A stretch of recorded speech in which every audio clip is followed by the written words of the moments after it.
Picture this. You're standing at the altar in your grandmother's wedding dress, 200 guests watching, when the man you thought you'd spend forever with looks you in the eyes and says, "I can't do this." What would you do? Would you crumble? Would you run? Or would you do what I did, disappear completely, only to return 2 years later as someone he never saw coming? This is my story. And trust me, you won't see the ending coming. But before we begin, leave a like, subscribe to the channel, and tell us where you're listening from. The morning of what was supposed to be the happiest day of my life started like any other in our small Ohio town. I woke up in my childhood bedroom, the same faded yellow walls I'd stared at through countless sleepless nights over the past year. Through the thin walls, I could hear Mom's labored breathing from the next room, the sound that had become the soundtrack of my existence. "Sarah, honey, you need to start getting ready," my Aunt Linda called from downstairs. She'd driven in from Cleveland the night before, one of the few family members who could afford to take time off work. I pressed my face into my pillow for just one more moment, allowing myself to feel the weight of exhaustion that had become my constant companion. The past 18 months had been a blur of hospital visits, insurance calls, and 16-hour days trying to keep our small catering business afloat while caring for Mom's advancing cancer. The irony wasn't lost on me. Here I was, about to marry Michael Harrison, the town's golden boy, while secretly drowning in medical bills and the crushing responsibility of being someone's everything. I dragged myself out of bed and caught my reflection in the mirror. At 26, I looked older than my years. The stress had carved hollow shadows under my eyes, and I'd lost weight I couldn't afford to lose. But today was supposed to change everything. Today, I was marrying the man I'd loved since high school, the one who promised we'd face everything together. "Sarah!" Mom's voice, weak but insistent, called from her room. I found her propped up in bed, surrounded by the pill bottles and medical equipment that had transformed our home into a makeshift hospital room. Despite everything, she'd insisted on doing my makeup, her one contribution to the wedding she was too sick to attend. "Come here, sweetheart," she whispered, patting the bed beside her. Her hands shook as she opened the small makeup case, the same one she'd used for special occasions my entire life. As she gently applied concealer under my eyes, I felt the familiar ache in my chest. This woman had sacrificed everything for me after Dad left when I was 12. She'd worked double shifts at the diner, put herself through night school to become a nurse, and never once made me feel like a burden. Now it was my turn to sacrifice for her. "You know," she said softly, "when I was your age, I thought love meant never having to struggle. I thought if someone really loved you, they'd make everything easy." Her words hung in the air as she carefully applied lipstick to my lips. "But real love, Sarah, real love is choosing to struggle together. It's being willing to carry each other when the world gets heavy." I wanted to tell her about the conversation I'd overheard 2 weeks ago when Michael was on the phone with his college buddy. "I love Sarah, but she's got no ambition, man. She's content running that little catering thing from her kitchen. I need someone who wants more." What he didn't know was that little catering thing was my lifeline. While he slept in his comfortable apartment downtown, I was up at 4 a.m. preparing meals for office parties and family gatherings, every dollar going toward Mom's treatment. While he complained about my lack of ambition, I was quietly building something that mattered, not just a business, but a way to save the most important person in my world. The church bells chimed 11 o'clock as I stood in the bride's room at St. Mary's. The dress, Mom's wedding dress, carefully altered to fit my smaller frame, felt like wearing history. 3 generations of women in my family had worn it, each believing they were stepping into their forever. Through the thin walls, I could hear the murmur of guests settling into their seats. Michael's family had taken over the first 3 rows, his parents, his successful siblings, their perfect children.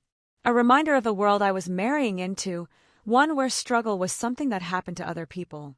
"You ready, sweetheart?"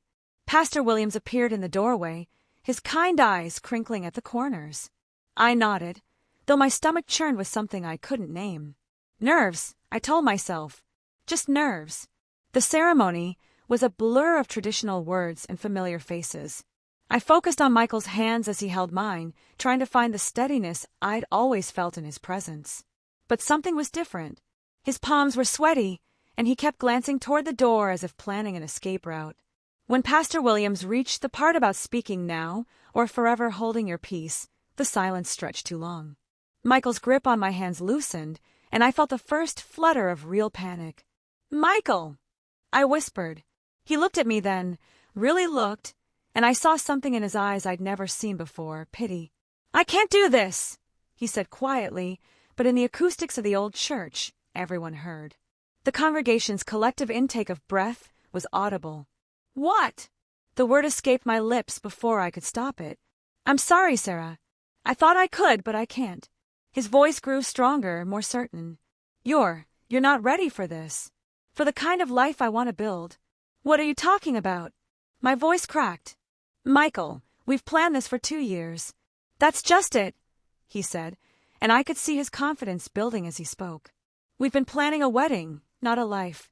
You're content with your little catering business, living in that house with your mother. I need someone who wants more, someone who can be my partner in building something real." The words hit me like physical blows. Around us, I could hear whispers starting, phones being pulled out to record the disaster unfolding. "I do want more," I said desperately. "I want more with you." Michael shook his head. "You say that, but your actions don't match. You've had 2 years to show me you're ready to move forward, to be the woman I need beside me. Instead, you're still playing house in your childhood bedroom." I wanted to scream. I wanted to tell him about the sleepless nights, the endless worry, the way I'd poured every ounce of myself into keeping our family's heads above water. I wanted to explain about the business plan I'd been working on in secret, the investors I'd been quietly courting, the dreams I'd put on hold to be the daughter my mother needed. But standing there in my grandmother's dress, surrounded by 200 people who now saw me as the girl who wasn't good enough, I couldn't find the words. "I'm sorry," Michael said again, and I could see relief flooding his features. "I should have done this privately, but I couldn't go through with it. I hope you understand." He turned and walked down the aisle, leaving me standing there as whispers turned to murmurs, turned to the kind of gossip that would define me in this town forever. I looked out at the faces staring back at me, some sympathetic, others hungry for drama, all of them witnessing my complete humiliation. In the back row, I saw Michael's ex-girlfriend Jessica, barely containing her smirk. That's when I knew I had to leave. Not just the church, not just the reception that would never happen, but this entire life that had just crumbled around me. The 48 hours after the wedding that wasn't were a blur of casseroles from well-meaning neighbors and phone calls I couldn't bring myself to answer. I stayed in my room, still in my wedding dress, staring at the ceiling and trying to process what had happened. Mom was too sick to do much more than hold my hand, but her presence was enough. She didn't try to fix it or offer empty platitudes. She just let me fall apart in the quiet safety of our shared grief. "Sarah, honey," she said on the second day, her voice barely above a whisper. "You need to eat something." I turned to look at her, this woman who'd been my entire world for so long. The cancer had taken so much from her strength, her hair, her ability to work, but somehow it couldn't touch the fierce love in her eyes. "I can't face them, Mom. I can't go to the grocery store or the bank or anywhere in this town without seeing pity in their eyes." She struggled to sit up, and I rushed to help her. "You know what I learned when your father left," she said, her breath coming in short gasps. "I learned that other people's opinions of you are none of your business. What matters is what you know about yourself."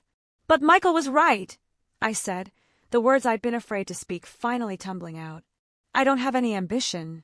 I'm 26 years old, living in my childhood bedroom, running a catering business from our kitchen.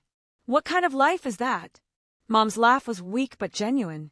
"Oh, sweetheart, you think keeping your family afloat while building a business from nothing isn't ambitious? You think sacrificing your own dreams to take care of someone you love isn't the biggest ambition of all?" Her words hit something deep inside me, a spark I'd almost forgotten existed. "I have something to show you," she said, reaching into her nightstand drawer. She pulled out a manila folder, thick with papers. "I've been saving these." Inside were printed emails, letters, and reviews from our catering clients. Page after page of praise for the food, the service, the personal touch that made every event special. But more than that, there were inquiries, businesses wanting to partner with us, event planners asking about expansion, people who'd experienced my work and wanted more. "Sarah, You've been so focused on just surviving that you haven't seen what you've already built, Mom said. This isn't just a little catering business. This is a foundation. I stared at the papers in my hands, seeing my work through different eyes. The late nights I'd spent perfecting recipes, the personal touches I'd added to every event, the way I'd built relationships with clients who trusted me with their most important moments. It wasn't just survival. It was entrepreneurship. I've been thinking, Mom continued, about the insurance money from my life insurance policy. I want you to use it to expand the business. Leave this town, Sarah. Go somewhere where you can build something without the weight of everyone's expectations. The idea terrified and thrilled me in equal measure. Leave everything I'd ever known. Start over somewhere else. But what about you? I asked. I can't leave you. Mom's smile was sad but determined. Honey, I'm not going to be here much longer. And when I'm gone, I want to know you're living your life, not just surviving it. That night, I sat at my laptop and did something I'd never done before. I researched. I looked up culinary schools, business incubators, cities known for their food scenes. I read about women who'd started with nothing and built empires. I allowed myself to dream bigger than I'd ever dared. By morning, I had a plan. Not just for leaving, but for transforming everything I'd learned into something extraordinary. The hardest part was telling the few people who mattered. My Aunt Linda was supportive but worried. My handful of loyal clients were disappointed but understanding. And Mom was proud in a way that made my chest ache. You're going to show them all, she said as I packed my grandmother's recipes and the small amount of savings I'd managed to accumulate. But more importantly, you're going to show yourself. I chose Portland, Oregon, a city known for its food culture and entrepreneurial spirit, far enough from Ohio to be a complete fresh start. I'd done my research and found a small business incubator program that provided workspace and mentorship for food startups. The day I left, Michael called. I almost didn't answer, but something made me pick up.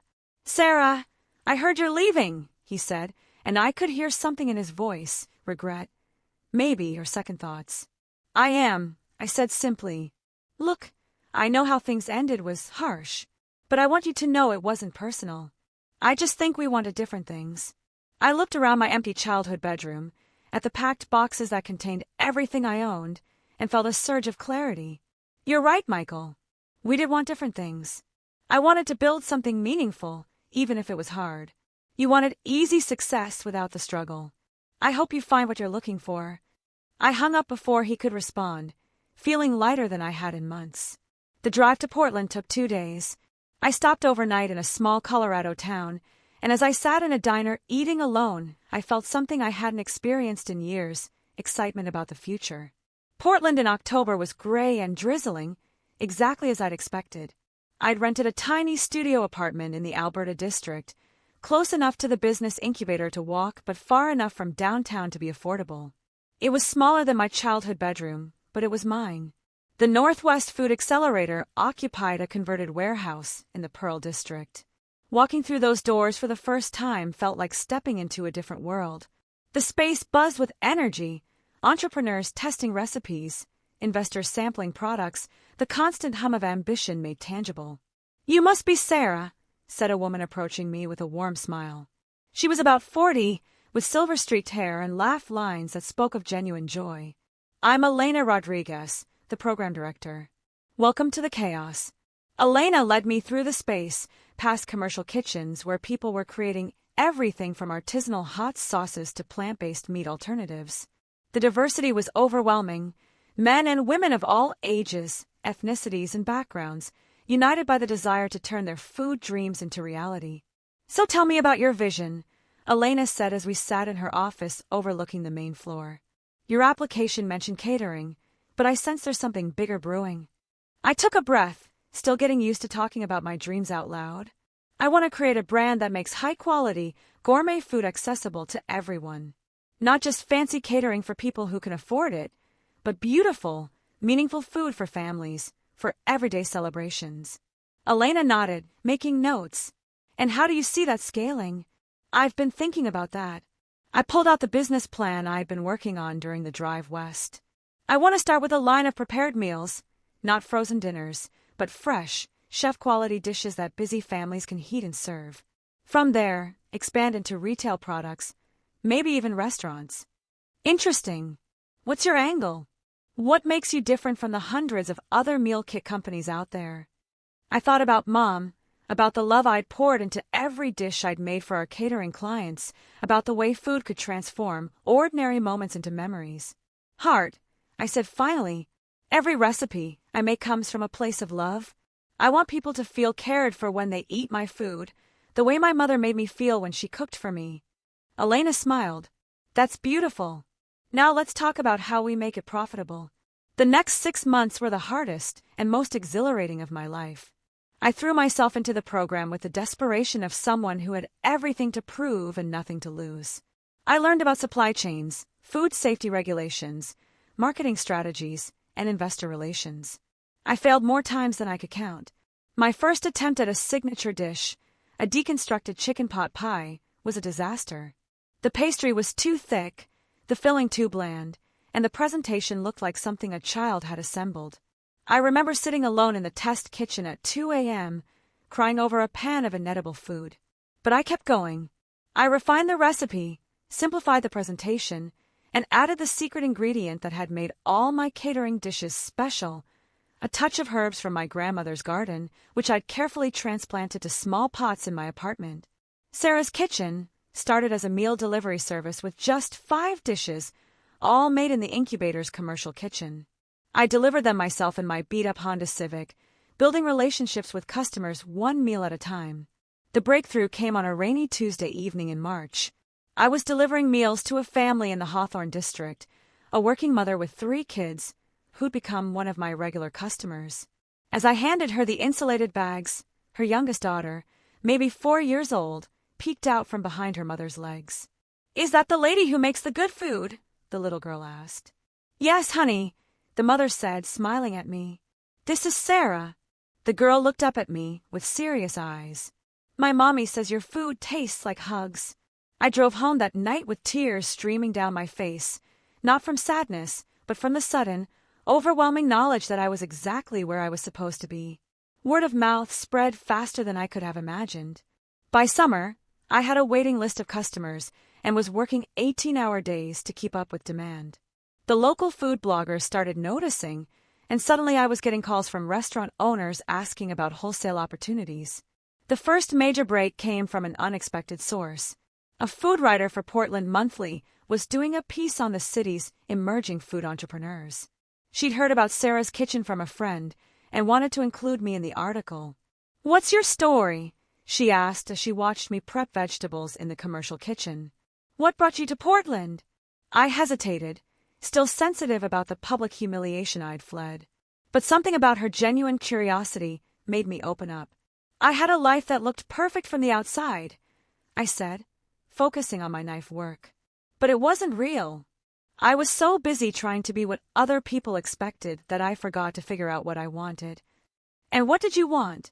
I looked around the kitchen, at the organized chaos of my growing business, at the evidence of dreams becoming reality. "To matter," I said simply. "To create something that made people's lives better." The article ran in September, with a full-page photo of me in my kitchen and the headline, "From Heartbreak to Heart-Filled, How One Woman's Fresh Start is Changing Portland's Food Scene." The response was immediate and overwhelming. My phone didn't stop ringing for days. But it was the letter that arrived 3 days after the article that changed everything. The envelope was thick, expensive paper with a New York return address. Inside was a letter from Jonathan Hartley, CEO of Hartley and Associates, one of the country's largest food distribution companies. "Dear Ms. Morgan," it began, "I recently read about your work in Portland Monthly. Your story and your product line align perfectly with our company's mission to bring authentic, quality food to families across America. I'd like to discuss the possibility of a partnership that could scale your brand nationally. Would you be available for a meeting next week?" I read the letter 3 times before the words sank in. Then I called Elena. "Sarah, this is huge," she said when I read her the letter. "Hartley and Associates works with some of the biggest brands in the country. This could be your national launch. But what if I'm not ready? What if I mess it up?" Elena's laugh was warm and knowing. "Honey, you've been ready since the day you walked through our doors. The question is, Are you brave enough to believe in yourself? The meeting with Jonathan Hartley took place in a glass-walled conference room in downtown Portland, overlooking the Willamette River. I'd driven myself there in my Honda, but arranged to meet him in the lobby of the Nines Hotel, trying to project more success than I felt. Jonathan was exactly what I'd expected. Tall, silver-haired, with the kind of confident presence that came from years of making million-dollar decisions. What I hadn't expected was the warmth in his eyes when he talked about food. My grandmother was Italian, he said over coffee, after we'd exchanged pleasantries. She used to say that food was love made visible. When I read about your work, that's exactly what I thought of. We spent 2 hours talking about my vision, my products, and my dreams for the brand. Jonathan asked detailed questions about my supply chain, my production capacity, and my financial projections. But more than that, he asked about my story, what had brought me to Portland, what drove me to create food that mattered. I want to be honest with you, Sarah, he said finally. We see a lot of food entrepreneurs. Most of them are focused on the next trend, the next viral sensation. But what you've built here, this connection between authentic food and authentic care, that's rare. He pulled out a tablet and showed me a presentation. Here's what I'm proposing. Hartley and Associates will provide the infrastructure to scale your brand nationally. We'll handle distribution, marketing, and retail partnerships. In exchange, we'd like to offer you a partnership that would value your company at $12 million. I stared at the numbers on the screen, unable to process what I was hearing. $12 million. A year and a half ago, I'd been scraping together money for my mother's medical bills. I need to think about this, I managed to say. Of course. But Sarah, I want you to know, this isn't just about the money. We believe in what you're building. We want to help you reach families all across America with food that tastes like love. The drive home was a blur. I called Elena first, then my Aunt Linda, then sat in my apartment staring at the contract Jonathan had given me. The terms were generous. I retained creative control over the recipes and brand, while Hartley and Associates would handle everything else. But what really made me cry was the letter Mom had left me, which I'd been carrying in my purse since the day I left Ohio. I'd read it so many times I had it memorized, but I pulled it out anyway. My dearest Sarah, it began, if you're reading this, it means I'm gone and you're facing a big decision. I want you to know that I've never been prouder of anyone in my entire life. You have a gift for making people feel love through food, and that's not something you can teach or learn. It's something you are. Don't be afraid to dream big, sweetheart.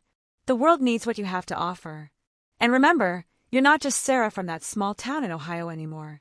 You're Sarah Morgan, the woman who turned heartbreak into hope, who built something beautiful from nothing. I love you more than all the stars in the sky. Now go show them what you're made of. I called Jonathan the next morning and said yes. The next 18 months were a whirlwind of growth that sometimes felt like being shot out of a cannon. Sarah's Kitchen products launched in grocery stores across the Pacific Northwest first, then California, then nationwide. The signature line, Comfort Classics Reimagined, featured elevated versions of foods that reminded people of home. The herb-crusted meatloaf that had been one of my first catering successes became a bestseller. The chicken pot pie that had once been a disaster transformed into an award-winning frozen entree. And the mac and cheese, made with a blend of aged cheeses and a secret ingredient I'd learned from my grandmother, became the #1 seller in its category. But it wasn't just about the food.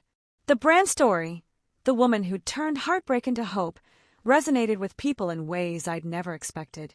I started getting letters from customers telling me how my food had helped them through difficult times, how sharing a Sarah's Kitchen meal had brought their families together.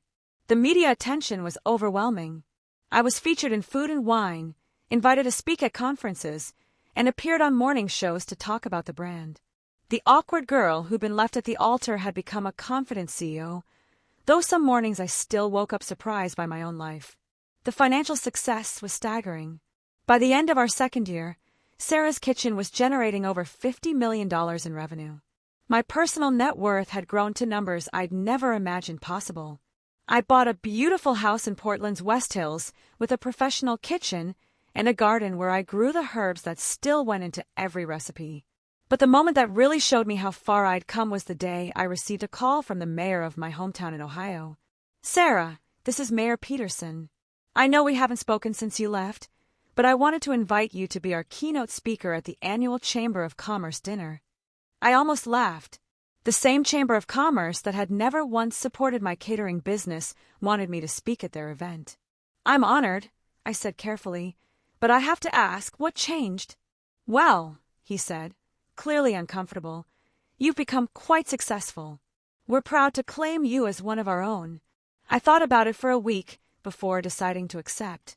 Not because I needed their validation, but because I wanted to close that chapter of my life properly. The speech was scheduled for a Saturday night in November, exactly 2 years after I'd left town. I flew into Cleveland and drove through the familiar streets of my childhood, marveling at how small everything seemed. The chamber dinner was held at the Marriott, the fanciest venue in town, where I'd catered countless events but never attended as a guest. I wore a navy blue dress that cost more than I used to make in a month, and carried myself with the confidence that came from knowing exactly who I was. The room was packed with everyone I'd grown up with, business owners, teachers, families from my neighborhood. But the moment I walked in, I saw him sitting at a table near the front. Michael Harrison, looking older and somehow smaller than I remembered, wearing a suit that had seen better days. Our eyes met across the room, and I felt nothing. No anger, no hurt, no longing. Just the mild interest you might feel when seeing an old acquaintance.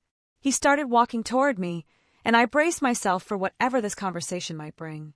"Sarah," he said, his voice uncertain. "You look incredible." "Thank you," I said simply. "I've been following your success. I'm really proud of you." I studied his face, seeing the boy I'd once loved overlaid with the man who'd humiliated me in front of everyone I knew. But mostly, I saw someone who had no idea who I'd become. "Thank you," I repeated. "How have you been?" "Good, good. I'm managing my father's hardware store now. Jessica and I got married last year." Jessica, the girl who'd smirked at my humiliation. It seemed fitting. "I'm glad you found what you were looking for," I said and meant it. The conversation continued for a few more minutes, awkward and stilted, before he finally got to what he really wanted to say. "Sarah, I owe you an apology. The way I ended things, in front of everyone, it was cruel. I was young and stupid and scared." I looked at him, this man who'd once been my entire world, and felt a surge of something I hadn't expected: gratitude. "Michael," I said gently, "if you hadn't left me at that altar, I never would have discovered who I really was. You gave me the greatest gift you could have given me, the chance to build a life I actually wanted." He looked stricken, as if he'd expected me to either forgive him or rage at him, not to thank him. "I should go," he said finally. "But Sarah, I want you to know that I think about what might have been, about the life we could have had." I smiled, feeling completely at peace. "I don't," I said. "I'm exactly where I'm supposed to be." My keynote speech that night was about second chances, not the kind other people give you, but the ones you give yourself. I talked about the difference between settling and building, between surviving and thriving, between being what others expected and becoming who you were meant to be. The standing ovation lasted 5 minutes, and afterward, dozens of people approached me with congratulations and questions. But the conversation that mattered most came from Mrs. Patterson, my high school English teacher. "Sarah, I always knew you had something special," she said, her eyes bright with tears. "Your mother would be so proud." The mention of Mom hit me harder than I'd expected. She'd been gone for 8 months now, and I'd thrown myself into work rather than properly grieving. Standing in that hotel ballroom, surrounded by people who'd known me when I was just a girl with dreams, I felt her absence like a physical ache. "She is proud," I said, because I believed it. The next morning, I drove to the cemetery where Mom was buried. Her headstone was simple granite with her name and dates, but I'd had them add an inscription. She taught me that love is the most important ingredient. "Hi, Mom," I said, sitting cross-legged on the ground beside her grave. I did it. I actually did it. I told her about the business, about the speech, about seeing Michael again. I told her about the house in Portland, about the employees who'd become like family, about the customers who wrote to tell me my food had made their days better. "I wish you could see it," I said. "I wish you could see that all those sacrifices weren't for nothing." The wind picked up, rustling the leaves of the oak tree above her grave, and for a moment I could almost hear her voice. "I can see it, sweetheart. I can see all of it. I stayed until the sun began to set, then drove through town one last time. Past the church, where I'd been humiliated, past the house where I'd grown up, past the places that had once defined the boundaries of my world. At the airport, waiting for my flight back to Portland, I got a text from Elena. "How did it go?" "Like coming full circle," I typed back, ready to focus on what's next. And I was. The visit home had given me something I hadn't realized I needed: closure. Not just with Michael or the town, but with a version of myself who'd been so afraid of disappointing people that she'd forgotten her own dreams. The flight to Portland was smooth, and as we descended through the clouds, I could see the city spread out below. My city, my home, my future. I'd built something here that was bigger than any small-town gossip or old heartbreak. I'd built a life that was authentically mine. But as I walked through the airport, my phone buzzed with a call from a number I didn't recognize. "Ms. Morgan, this is David Chin from Food Network. I'm calling about a proposal we'd like to make." David explained that the network was developing a new show, a competition series where successful food entrepreneurs would mentor aspiring chefs. They wanted me to be one of the judges. "It would be a significant time commitment," he said, "but we believe your story and your expertise would be invaluable to our contestants. You'd be helping other people achieve their dreams." I thought about the entrepreneurs I'd met at the incubator, the customers who'd written to thank me, the speech I'd just given about second chances. "I'm interested," I said. "Let's talk." The meeting took place the following week in Los Angeles. The Food Network offices were sleek and modern, filled with the kind of creative energy I'd learned to love. David introduced me to the production team, and we spent 3 hours discussing the show's concept. Cooking Dreams would follow 12 aspiring food entrepreneurs as they competed for a $100,000 investment and mentorship package. The judges would evaluate not just their culinary skills, but their business acumen, their passion, and their ability to connect with customers. "We need judges who understand both the creative and business sides of food," David explained. "People who've been where these contestants are and can guide them through the process." I signed the contract that afternoon, adding television personality to my resume. The show would film in Portland, using my test kitchen as one of the locations.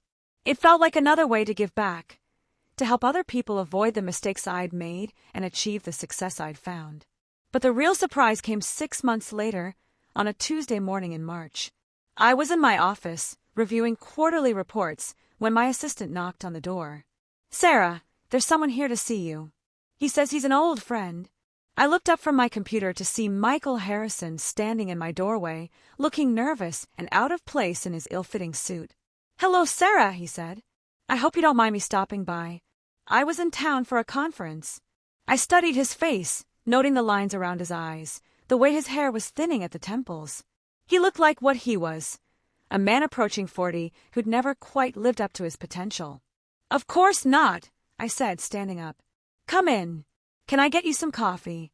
He accepted gratefully, and we sat in the comfortable chairs by my office window, looking out over the city.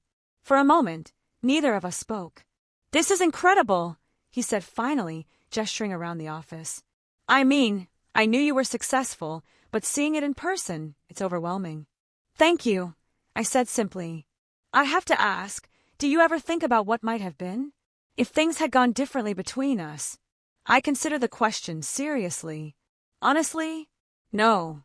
I'm grateful for how things turned out. All of it, even the painful parts, led me here. Michael nodded, but I could see something struggling behind his eyes. "Sarah, I need to tell you something. Jessica and I are getting divorced." I felt a flicker of sympathy for him, but nothing more. "I'm sorry to hear that. The thing is," he continued, his voice gaining urgency, "I've realized I made a mistake. The biggest mistake of my life. I let you go because I was scared and immature and didn't understand what I had. I could see where this was going, and I felt a familiar weight settling in my chest. Not sadness, but the burden of having to handle someone else's regrets." "Michael!" "Just hear me out," he interrupted. "I know I hurt you. I know I don't deserve it, but I'm asking for a second chance. I'm ready now, Sarah. I understand what matters. I could move here, help you with the business. We could build something together." I looked at him, really looked, and saw desperation masquerading as love. He wasn't here because he'd suddenly realized my worth. He was here because my success had made me valuable in his eyes. "Michael," I said gently, "I appreciate you coming here. But the answer is no." His face fell. "But why? We were good together once. We could be good again." I thought about how to explain it, how to make him understand without being cruel. "We were never good together," I said finally. "We were comfortable together. There's a difference.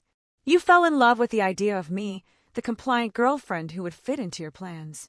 And I fell in love with the security you offered, not with who you actually were." "But people change," he insisted. "I've changed." "Maybe you have," I said. "But I definitely have. And the woman I am now knows that love isn't about second chances with the wrong person. It's about finding the right person the first time." Michael left that day disappointed but not entirely surprised. I think part of him had known what my answer would be before he'd asked the question. After he was gone, I sat in my office for a long time, thinking about the conversation and what it meant. The truth was, there was someone else. Someone I hadn't mentioned to Michael, because my relationship with him was still too new, too precious to share with someone from my past. His name was James Sullivan, and I'd met him 6 months earlier at a farmer's market in Portland. I was there sourcing ingredients for a new recipe, and he was selling heirloom tomatoes from his small farm outside the city. "You're Sarah Morgan," he'd said when I approached his booth, but not in the starstruck way I'd grown accustomed to. More like he was stating a fact. "I am," I'd said, waiting for the usual pitch, the request for investment, the business proposal, the attempt to leverage my success for his benefit. Instead, he'd held up a perfect red tomato. "Try this," he'd said simply. The tomato was extraordinary, sweet and tangy with a depth of flavor that spoke of careful cultivation and genuine love for the craft. I'd closed my eyes as I tasted it, and when I opened them, James was watching me with a small smile. "Good," he'd asked. "Incredible. How do you grow them like this?" "Same way you cook," he'd said. "With patience and attention and a lot of trial and error." That conversation had led to coffee, which led to dinner, which led to long walks through Portland's neighborhoods where we talked about everything except my business success or his farming challenges. We talked about books and travel and the way the light looked different in Oregon than anywhere else either of us had lived. James knew who I was professionally, but he was more interested in who I was personally. He asked about my mother, my childhood, my dreams for the future. He listened when I talked about the guilt I sometimes felt about my success, the way it had come from such a painful place. "Pain can be fertile ground," he'd said one evening as we sat on his porch, looking out over his fields. "Some of the best things grow from the hardest soil." He was right. Everything good in my life had grown from the pain of that day at the altar, my independence, my business, my understanding of my own strength. James was different from anyone I'd ever dated. He was quiet where Michael had been loud, steady where others had been flashy. He worked with his hands, understood the value of slow growth and patient cultivation. And he loved me not for what I'd achieved, but for who I was when all the success was stripped away. The night after Michael's visit, James came over to cook dinner at my house. It had become our weekly tradition. He'd bring ingredients from his farm, and we'd create something together in my kitchen. "You seem thoughtful tonight," he said as we chopped vegetables side by side. I told him about Michael's visit, about the request for a second chance, about how strange it had felt to have someone from my old life intrude on my new one. "How did it make you feel?" James asked, not stopping his methodical dicing of onions. "Grateful," I said after thinking about it. "Grateful that I'm not the same person who would have said yes." James smiled, setting down his knife and turning to face me. "Can I tell you something?" I nodded. "I've been thinking about timing lately, about how the right person at the wrong time is still the wrong person, and the wrong person at the right time is definitely the wrong person." He reached into his pocket and pulled out a small velvet box. My heart stopped. "But the right person at the right time," he continued, dropping to one knee in my kitchen. "That's everything." I stared at the ring. Simple, elegant, with a stone that caught the light like dewdrops on his tomato plants. "Sarah Morgan," he said, his voice steady and sure, "you are the right person at the right time. Will you marry me?" I thought about the last time someone had proposed to me, in a restaurant with too many people watching, when I'd said yes, because it seemed like the next logical step. This felt nothing like that. This felt like coming home. "Yes," I said, and meant it with every fiber of my being. He slipped the ring onto my finger, and it fit perfectly, not because he'd had it sized, but because everything about us fit perfectly. We were married 8 months later in a small ceremony in James's Fields, surrounded by the people who mattered most. Elena was my maid of honor, and James's brother Tom stood as his best man. The guests sat on hay bales, and we served food from Sarah's kitchen alongside vegetables from James's farm. Instead of a traditional wedding dress, I wore a simple white sundress and carried a bouquet of herbs from my garden. As James and I exchanged vows, I thought about how different this felt from that day at St. Mary's. How peaceful, how right, how completely free of fear. I promise to grow alongside you, I said, looking into his eyes. To tend our love the way you tend your crops, with patience, attention, and faith in what we're building together. The reception was everything my first wedding reception was supposed to be and more: genuine celebration, heartfelt toasts, dancing under string lights as the sun set over the Willamette Valley. But the moment that mattered most came near the end of the evening, when I found myself alone for a moment, looking out over the fields where my new husband grew the food that would grace our table for years to come. I thought about Mom, about how she taught me that real love was choosing to struggle together. But this didn't feel like struggle. It felt like partnership, like two complete people choosing to build something even better together. My phone buzzed with a text from an unknown number. When I opened it, I saw it was from Michael. Saw the wedding photos online. "You look happy. I'm glad you found what you were looking for." I typed back, "Thank you. I hope you find yours too." And I meant it. My story wasn't about revenge or proving anyone wrong. It was about becoming the person I was always meant to be, even when that person was buried under other people's expectations and my own fears. As James appeared beside me, sliding his arm around my waist, I realized that everything had led to this moment. The heartbreak, the humiliation, the years of struggle, the building of something from nothing. All of it had been necessary to bring me here, to this man, to this life, to this version of myself who knew exactly who she was and what she was worth. "Ready to go home, Mrs. Sullivan?" James asked, and the name sounded like music. "I'm already home," I said, and kissed my husband under the Oregon stars. Sarah's Kitchen is now a household name, available in grocery stores across the country and internationally. The company employs over 200 people, and last year we opened our first restaurant in Portland's Pearl District. Cooking Dreams is entering its 4th season, and I've had the privilege of helping dozens of food entrepreneurs launch their own successful businesses. James and I live on the farm now, in a house we built together overlooking the Willamette Valley. Our daughter Emma is 2 years old, and she already shows signs of inheriting both her parents' love of food. She helps me test recipes and insists on picking vegetables from Daddy's garden. I still think about Mom every day, especially when I'm in the kitchen. Her recipes are the foundation of everything I've built, and her love is the secret ingredient that makes it all work. The business I started to save her life became the vehicle for me to save my own.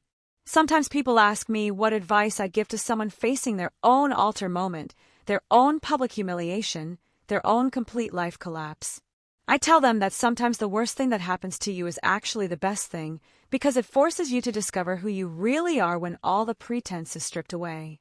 I tell them that it's okay to disappear for a while, to rebuild in private, to take all the time you need to become the person you were always meant to be. And I tell them that the right love, real love, isn't about someone rescuing you from your circumstances. It's about someone seeing your strength and choosing to build something beautiful alongside it. The little girl who was left at the altar is gone. In her place is a woman who knows her worth, who built an empire from heartbreak, who chose love over comfort and authenticity over acceptance. And every morning when I wake up next to my husband on our farm, surrounded by the life we've created together, I'm grateful for that terrible, transformative day when my old life ended and my real life finally began. Sometimes the greatest gift isn't getting what you want, it's discovering what you actually need. And sometimes the person who breaks your heart is really setting you free to find the love you actually deserve. If you like the story, leave your opinion in the comments, and of course, leave a like and subscribe. Turn on the notification bell so you don't miss any videos. Big hug and see you soon.